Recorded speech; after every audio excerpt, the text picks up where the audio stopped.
우리들의 영혼이 가는 길. 인간들이 영원한 왕국에 사는 존재로 부활을 하게 된다는 관념은 고대부터 인류 역사로 전해오는 것이기도 하다.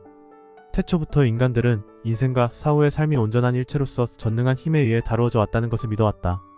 그런 감정적인 느낌은 내가 석기 시대까지 퇴행시킨 많은 피술자들의 영혼의 기억 속에도 존재하고 있었다.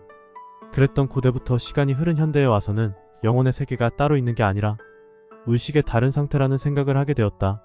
사후의 생은 다만 우리들의 인생의 연속이라는 생각을 하기도 하였다.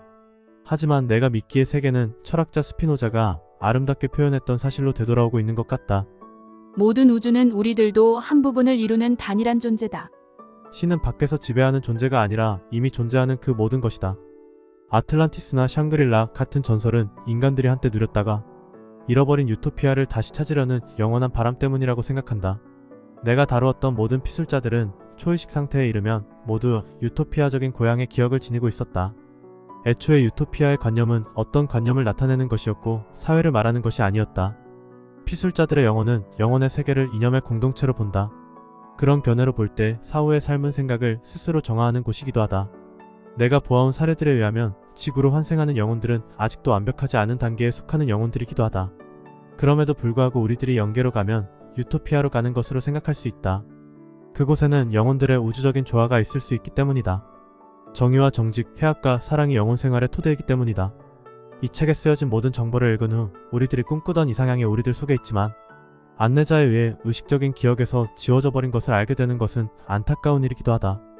그렇게 지워진 것들은 최면이나 명상, 기도나 채널링, 요가, 상상이나 꿈 또는 육체의 힘이 다하게 되었을 때 도달하는 정신적 상태에서 되살아나기도 한다. 또 그럴 때는 스스로 무엇을 가능하게 하는 힘을 느끼기도 한다. 약 200~400년 전 플라톤은 환생에 관해 쓴 글에서 영혼은 망각의 강인 레테를 건너야 하는데 그 강물이 천상의 기억을 잊게 한다 하였다. 영혼 역사의 신성한 진실은 오늘날 다시 찾아볼 수 있게 되었다.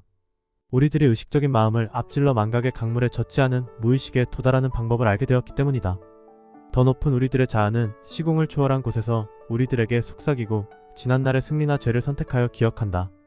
우리의 안내자들도 영계와 현생에서 우리들에게 최상의 것을 주려고 노력한다. 새로 태어나는 아이들에게는 훤히 트인 미래를 향한 새로운 출발의 기회가 주어진다.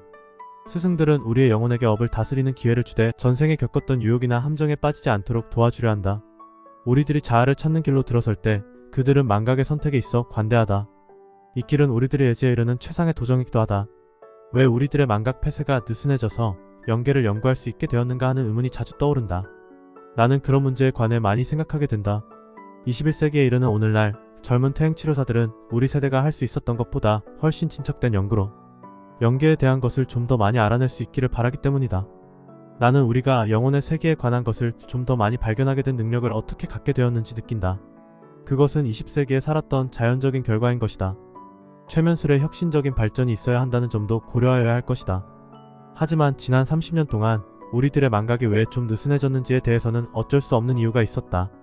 인간 사회에 있어 그렇게 많은 종류의 악들이 퍼지게 된 것은 전에는 볼 수 없던 현상이었던 것이다. 그처럼 마음을 변하게 하는 화학물질들이 정신의 눈을 가리는 안개로 뒤덮인 몸속의 영혼들을 가두어 버렸기 때문이다. 영혼의 본질은 화학물질에 빠져있는 마음에서 자신의 뜻을 발휘할 수 없다. 영계에 있는 계획자들이 이러한 인간 사회의 현상을 보고 더 이상 견뎌낼 수 없었던 것이다. 또 다른 이유도 있다. 20세기가 저물어가는 이때 인간들은 미친듯이 날뛰면서 맹렬하게 지나치게 높은 인구 밀도와 오염된 환경 속에서 살고 있다. 지난 100년 동안 지구에서 일어난 모든 종류의 대량 파괴는 어느 시대에도 보지 못했던 현상이었다. 하지만 그런 평가에도 불구하고 나는 미래에 대해 어두운 예감을 갖지 않는다. 어떤 지역에 사는 사람들의 생활은 다른 곳보다 퇴폐적일 수도 있을 것이다. 그러나 우리들은 지난 100년 동안 문화적으로나 정치적으로 또 경제적인 면에 있어서도 커다란 진보를 이루었다. 많은 면에서 세계는 1950년대보다 훨씬 안전한 곳이 되었다. 국제적으로도 모든 국가가 좀 더 사회적 양심을 표하게 되었다. 그리고 20세기가 시작될 무렵까지도 성행하였던 군주주의나 독재주의의 긴 역사 속에서 찾아보기 어려웠던 평화를 위한 노력을 볼 수 있게 되었다. 21세기에 들어와 우리들이 직면한 문제는 물질에 지배되는 인구 초과의 사회에서 일어나는 개성, 상실과 인간의 존엄성일 것이다. 세계와 도시의 확장과 팽창은 외로움과 분열을 초래하는 것이다. 사람들은 생존하는 것 이외에는 아무것도 믿을 수 없게 될 것이다. 나는 우리들이 영원한 존재라는 것을 알게 되는 영적인 문이 열렸다고 믿는다. 그러한 사실을 부정하는 것은 생산적이 못 된다는 것이 입증되었기 때문이다. 내가 경험한 영혼의 세계에서는 지구에서 무엇인가 잘못되는 것이 있으면 변화를 가하였다. 인간들에게 기억을 상실하게 하는 것은 어떤 업적인 일들에 대해 어떻게 반응할 것인지 미리 준비하는 것을 방지하려는 것이었다. 하지만 이제 그런 기억 상실로 얻을 수 있는 이점은 화학물질에 의한 무관심의 진공 상태에서 사는 사람들의 문제들을 다스려야 하는 것에 비하면 그 중요성이 적어진 것 같기도 하다. 이 세상에는 너무나 많은 사람들이 목적이나 살 의미를 느끼지 못해 현실에서 도피하려 하고 있다. 약과 술은 말할 것도 없거니와 인구가 과열되고 기계 문명이 고도로 발전한 세계에서 사람들은 영혼의 공허감을 느끼게 된다. 그것은 사람들이 육체의 에고 감각에 의해 지배되기 때문이다. 그런 사람들은 진실한 자신과의 연결이 전혀 없거나 아주 조금밖에 없다. 우리들 개개인은 모두 독특한 개성을 가지고 있고 다른 모든 사람들과 다르기 때문에 내적 평화를 원하는 사람들은 자신들의 영성을 찾게 될 것이다. 우리가 다른 사람의 경험을 믿고 의지하게 된다면 도중에 우리 자신의 개성을 잃고 말 것이다. 어떤 단체의 교리에 의한 것이 아닌 자아 발견이나 개인의 철학은 그것을 성취하는 데에 많은 노력이 필요하지만 그 결과로 얻을 수 있는 것 또한 크다. 그런 성취를 향한 길은 많지만 그 모든 것은 자신을 향한 믿음에서 시작된다. 카미는 이렇게 말하였다. 합리적이고 비합리적인 것은 같은 이해에 이르게 된다. 걸어온 길은 문제가 되지 않으며 도착하려는 뜻만으로 충분하다. 우리들이 지상의 미로를 헤매는 반면에 사후의 상황은 우리들 속에 성소로 머물게 된다. 우리들의 영원한 고향을 알아내는 것이 어려운 이유는 미칠 것 같은 인생 때문이기도 하다. 인생을 있는 그대로 받아들이는 것은 나쁘지 않다. 아무것도 묻지 않고 끝에 가서는 일어나야 할 일이 일어나게 된다고 생각하는 것은 나쁘지 않다. 하지만 더 많이 알기를 바라는 사람들은 단순히 인생을 받아들이는 것에 만족하지 않는다. 인생을 여행하는 어떤 나그네들에게 살고 있다는 것이 어떤 의미를 갖는다면 인생의 신비는 주위를 환기시키려 소리치기도 한다. 우리들 자신의 영생의 길을 찾으려면 어떠한 행동 코드를 믿어야 하는가? 하고 자문해보는 것도 좋다. 어떤 신학자들은 종교를 믿지 않는 사람들은 더 높은 권위자에 의해 쓰여진 성전이 지시하는 도덕이나 윤리적 책임감에서 해방되려 한다고 말한다. 하지만 우리가 죽게 되면 종교협회에서 평가를 받게 되는 것이 아니라 오히려 우리들의 행실과 가치에 의해 평가되는 것이다. 내가 잘 알게 된 영혼의 나라에서는 우리들이 우리 자신을 위해서 하였던 일보다도 남을 위해 한 일들로 평가된다. 만약 전통적인 종교적 행사가 마음에 들고 정신적 충족을 부여한다면 성경에 대한 믿음으로 고무되고 함께 예배하는 동지들을 원하게 될 것이다. 또 비슷한 생각을 가진 사람들과 함께 처방된 영혼의 책에 쓰여진 것을 따르는데 만족감을 느끼게 될 것이다. 그렇게 하는 것이 사람들의 영적 성장에 도움이 되고 위안을 줄 수도 있지만 그러한 방법이 모든 사람들에게 적합한 방법은 아닐 것이다. 만약 마음속에 평화가 없다면 어떤 영적인 결합도 무의미할 것이다. 사람들이 천상에서 듣고 있는 존재가 없기 때문에 영적인 안내도 받지 못하고 고립되어 있다고 생각함으로써 자신을 내적인 힘과 분리시킨다면 삶의 해체가 일어나게 될 것이다. 나는 찾고 있긴 하였지만 오랜 세월 동안 믿을 만한 신앙을 가질 수 없었기 때문에 영속적인 믿음을 가진 사람들을 존경해왔다. 무신론자들과 회의주의자들은 논리적으로 당연한 증거나 입증된 증거가 없다는 이유 때문에 종교적인 또는 영적인 지식들을 받아들일 수 없다고 말한다. 무신론자들은 단순히 믿음을 가진다는 사실을 확인된 지식으로 받아들일 수 없는 것이다. 나는 그들과 같은 부류에 속했으므로 그들과 같은 생각을 하고 있었다. 사후에 대한 나의 믿음은 최면에 든 피술자들의 영혼과 함께 일함으로써 천천히 형성되었다. 연구를 통해 어떤 발견을 하게 될 때까지 그런 시술은 내가 믿었던 직업적인 훈련에 불과하였다. 그럼에도 불구하고 내 자신의 영적 깨달음은 오랜 세월에 걸친 명상과 그런 연구에 대한 자기 반성에 기인한 것이었다. 영적인 지각은 개인적인 탐구 작업이다. 그렇지 않으면 의미가 없다. 우리는 직접 관여된 현실의 영향을 많이 받는다. 그리고 우리는 그런 현실과 너무 떨어져 있는 것은 보지 않고 부딪히는 것부터 하나씩 접하게 된다. 잘못된 방향으로 가게 될 때도 우리는 거기에서 우리들을 가르치게 만들어진 많은 길을 향한 통찰력을 얻는다. 우리들의 육체적인 환경과 영혼이 화합을 이룰 수 있도록 우리에게는 자유의지를 발휘할 선택의 자유가 주어졌다. 왜 우리가 여기로 와야 했는지 그 이유를 알아내는 데에 자유의지를 구사할 자유가 주어진 것이다. 인생의 길에서 우리는 불행을 불러온 모든 불운을 남의 탓으로 돌리지 말고 모든 결정을 스스로 책임져야 할 것이다. 이미 말한 것과 같이 우리의 의무를 다하기 위해서는 언제든지 가능할 때마다 그들의 길을 가고 있는 다른 사람들도 도와야 한다.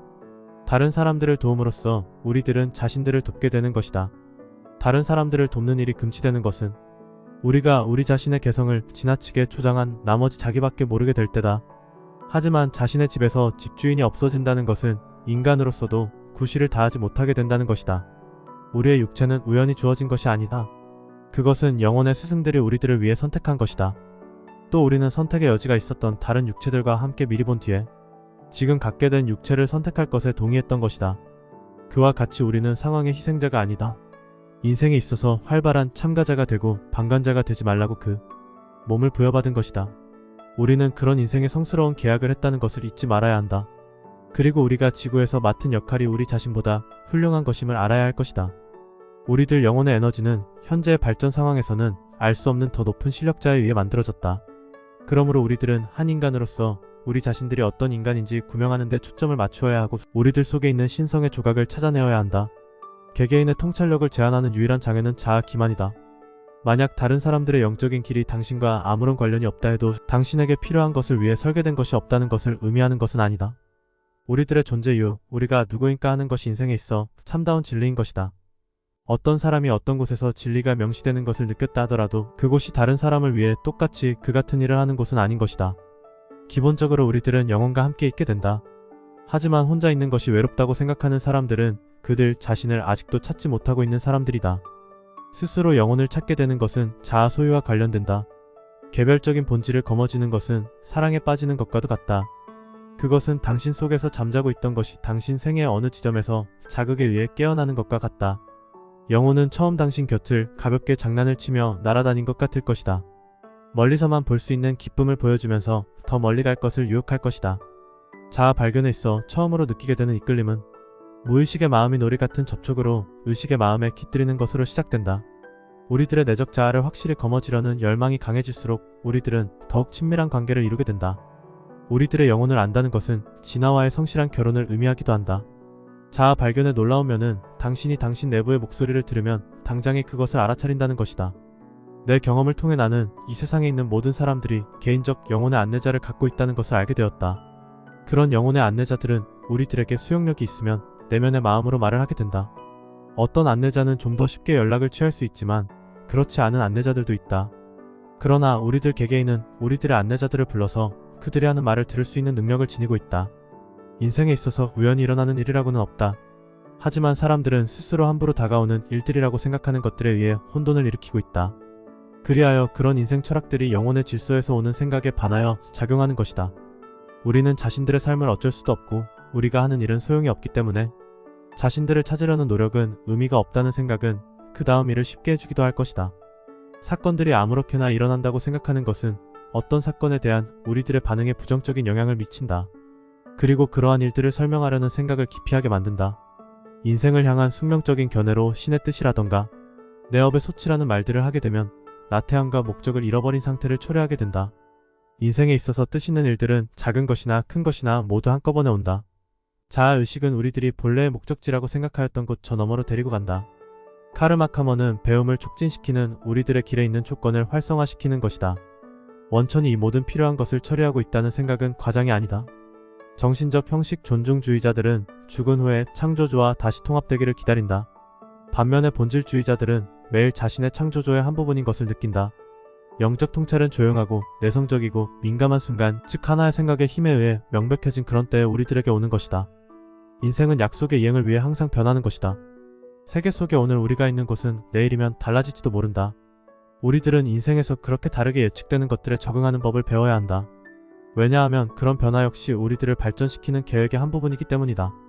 그렇게 함으로써 깊은 곳에 숨어있는 영원한 영혼의 마음을 가리고 있는 일시적인 바깥 껍질에서 헤어나는 진실한 자아의 초월이 이루어질 것이다. 환멸과 실망의 느낌에서 인간의 마음을 해방시키고 밝게 만들기 위해서 우리는 의식을 넓히고 우리가 저지른 잘못을 용서해야 한다. 나는 우리가 자신을 향해 웃고 살아가는 동안 저질렀던 바보 같은 일들을 우선 알려버리는 것이 정신 건강에도 아주 좋은 거라고 생각한다. 인생은 갈등과 투쟁으로 차 있다. 우리들이 느끼는 아픔과 행복은 우리가 지구에 와 있는 이유이기도 하다. 하루하루는 모두 새로운 시작인 것이다. 여기에 마지막 사례가 있다. 이것은 영혼의 나라를 다시 떠나서 새로운 환생을 하기 위해 지구로 가는 영혼이 한 말이다. 이 책을 끝내는데 적절한 표현인 것 같아 여기에 적기로 한다. 지구로 오는 것은 집을 떠나 외국으로 가는 것 같습니다. 어떤 것은 좀 낯이 익지만 많은 것이 익숙해질 때까지는 좀 이상합니다. 특히 지구의 상태는 용서할 수 없을 것 같습니다. 우리들의 진짜 고향은 완벽한 평화에 쌓여 있는 곳입니다. 전적인 수용과 사랑이 있는 곳이지요. 영혼들이 고향을 떠나게 되면 우리들은 그렇게 아름답던 그 모든 것이 우리들 주위에 있으리라 생각할 수 없습니다. 지구에서 우리들은 참을 수 없는 것을 다스리는 것을 배워야 하고 노여움과 슬픔도 다스려야 했습니다. 기쁨과 사랑을 찾으면서 그렇게 하였지요. 그러는 동안 온전함을 잊지 말아야 했습니다. 생존을 위해 착한 마음씨를 희생한다든지 주위에 있는 사람들에게 잘난 체하거나 비굴해지는 일이 없도록 해야 합니다. 불완전한 사회에 살게 되면 우리들은 진실한 의미의 완전 무결함을 알게 됩니다. 우리들이 영계로 떠나는 여행을 하게 될 때까지 우리들은 용기와 겸손을 배우게 됩니다. 깨달음이 많아질수록 우리 삶의 질도 나아질 것입니다. 우리는 그렇게 시험당하는 것입니다. 그런 시험에 합격하는 것이 우리들의 운명인 것입니다. 영혼들의 운명이 마이클 뉴턴 지음